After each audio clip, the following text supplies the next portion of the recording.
Hi, everybody. DJ Yoakley with you here, and another special guest joining me on the player profile for Poland local schools. And our first ever cheerleader joins us, Maddy Pushay. A big day yesterday for this young lady, signing on to complete or move on to Bowling Green State University. And Maddy, when you look at it, a dream come true for you, I'm sure. But when you look at the whole spectrum, what was it like to kind of everything leading up to yesterday and finally putting pen to paper?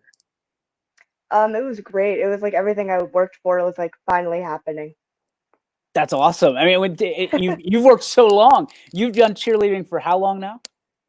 Uh, 13 years, 15 years. 15 years. You look at Yeah. that, and how did it start?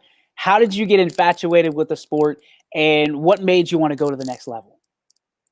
Well, when I started cheerleading, it was just that one thing your mom just put you in like to get you active. And as I kept going, I never wanted to stop. And when I entered high school, that's when I realized I wanted to keep going further beyond high school because that's when normally senior year is your last year of cheering. But I didn't want it to be my last year, so I made it my goal. I started doing Poland's cheer team, and I just kept going and I tried out for Bowling Green. And what was that process like to try out for Bowling Green? I know that it was a labor intensive process, a lot of kind of where you're at right now, a lot of digital stuff that you had to send in. Tell everybody at home what it's like to try out to be a cheerleader at the next level. Well, every team has their own requirements, and if it would have been like a normal process, like how it was supposed to be, you would have had to go to the school, meet all the coaches, and do everything like that. But this year, with it being a video process, you had to send in like your highest level skills, the most you could do. You had to do the required skills. You had to learn their band dance. And then if you made it past the process of just having them view your material, you had an interview with the coach, and then from there they decided. So, how much time do you think went into just that? Oh. Like just the recording process and everything, you mean? Yeah, just getting ready to have your voice heard, so to speak, at Bowling Green. Oh, like a week. Like everything I did, it was like never good enough. I had to keep redoing it because I wanted to show them just how much I could offer. It was a long process. So, for some of those people that still feel that cheerleaders are just sideline associates, basically, what do you have to say to them and defend the sport a little bit, if you would? It is so much more than that. Um, Especially with All Star, you're in the gym 3 days a week for like 3 hour practices. You're throwing people around and you're being thrown, hoping you get caught. You're pushing your body to its limits, basically like running sprints every like 15 minutes for 2.5 minutes. Um, and then when it comes to doing high school's cheerleading, you're the one everybody's listening to. Everybody's looking for you to pick up the mood, to really, get everybody in the right mindset for the game that's being played. And I feel like people take that for granted when they just, oh, the cheerleaders are here again, like they're going to be loud. Well, yeah, we're going to be loud. We're doing it for you. Absolutely. So there's a major difference between sideline cheerleading and competitive cheerleading. Can you just explain the difference a little bit on a higher scale and what it means to? I mean, you've done both. So talk to me about the difference in just your routines and things of that nature. All Star Cheer is definitely more intense. Like you have to travel anywhere in the country, be ready to win any national title you can. The hours you put into work, like I said, uh, you have people on your team from all over. It's not just people you've grown up with at your high school. It's people from like my team was in Pittsburgh, so I was from Ohio. We have people from West Virginia, people from the Pennsylvania area. It's a lot of that outside, like getting to know more people. And then when it comes to competitions, you're going everywhere, trying to do as much as you can. You're putting in hours of work just to win anything you can and prove yourself to everybody. What has this year been like for you? Obviously, COVID being the main narration of especially the second half of the year and the conclusion of your senior year. What has it been like for you from a student standpoint and from a cheerleading standpoint? To say the least, it's been heartbreaking. You know, with All Star, you work up for this one competition at the end of the year called Worlds. It is everything to an All Star cheerleader, and they canceled it 2 weeks ago. So that was pretty tough. But with high school cheerleading, it's also been tough. You know, we didn't get our banquet, we didn't get our last goodbye to our younger classmates, our basketball players that we've had to cheer on all season, our coaches. So it's been tough.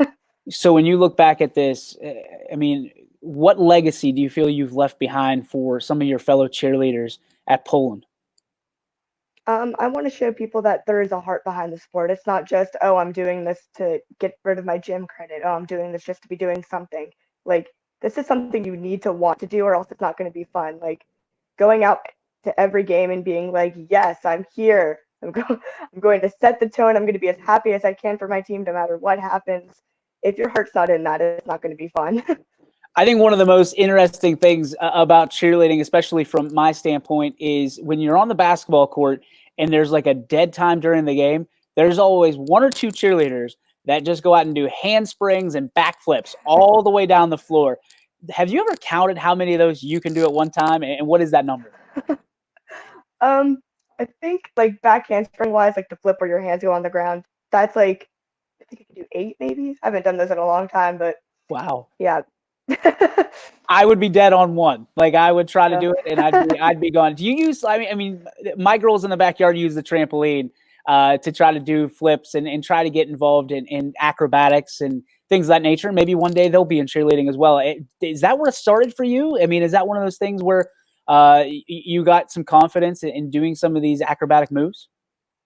Yeah, well, being in the gym, like I said, 3 days a week, like when you're at practice, you have no choice but to throw your skills or else you're going to get yelled at. So, really just getting in the mindset of, okay, go even further. You want to be the best athlete you can. You want to do the most skills that you can because the more skills you do, the higher of a level you get to be on. So, just really having that motivation and having a goal is what made me want to learn all my skills and keep going. What kind of confidence or craziness does it take to say I'm going to throw myself backwards, head over heels? And how many times did it take for you to perfect that? Oh, you don't think about it. You don't think where you're going. You just have to tell yourself, okay, I'm going to get to my feet. Because if you think about it, yeah, What it's just, you have to just go for it. what's the toughest move that you have that you always kind of in the back of your mind, you're like, well, this is kind of dangerous, but I'm going to do this anyway for the fans?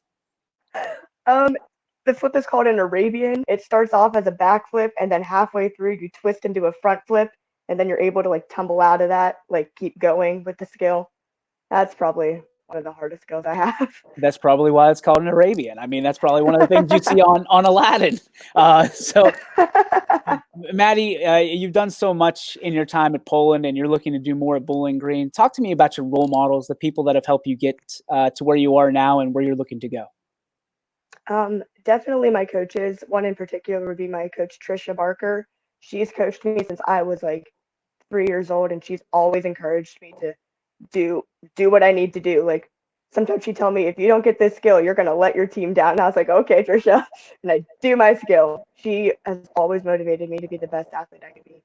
One of the cool things I saw yesterday was your family surrounding you, the pride on their face. Your dad in 5-degree weather, flipping off his jacket to wear the Bowling Green colors proudly.